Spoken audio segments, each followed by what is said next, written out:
ლეიბორისტული პარტიის ლიდერი დავით რობაქიძე ბათუმის 79 საოლქო საარჩევნო კომისიას ჭაობის დასახლებაში არსებული საარჩევნო უბნების შედეგების გადახედვას და ხმების თავიდან გადათვლას თხოვს.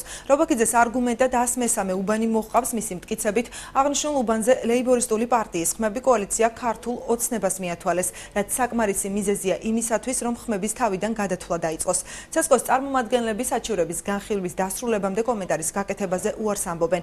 აჭარის უმაღლესი საბჭოს წევრი დავით ბაციკაძე, რომელიც საჩივრების განხილვაში მონაწილეობს, აცხადებს, რომ 103 უბნის კომისიის წევრებს ხმების დათვლასთან დაკავშირებული ხარვეზების გამო ხელფასები დაექვითებათ.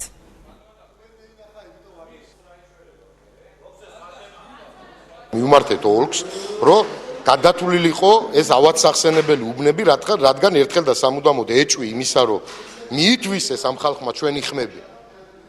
მხედველობაში მაქვს სახელმწიფო პარტია გამქრალიყო. ჩვენ და სამწუხაროდ ის ფაქტი, რაც მოხდა 103 უბანში, ღამის გამთენიოს დილის 5 საათზე არჩევნების დღეს, უნდათ დღეს გააправონ და გააუქმონ უბანი. მე არ ვითხოვ და ჩვენ არ ვითხოვთ უბნის გაუქმებას. უბნის გაუქმება ეს არის მდგომარეობიდან გამოძრომა.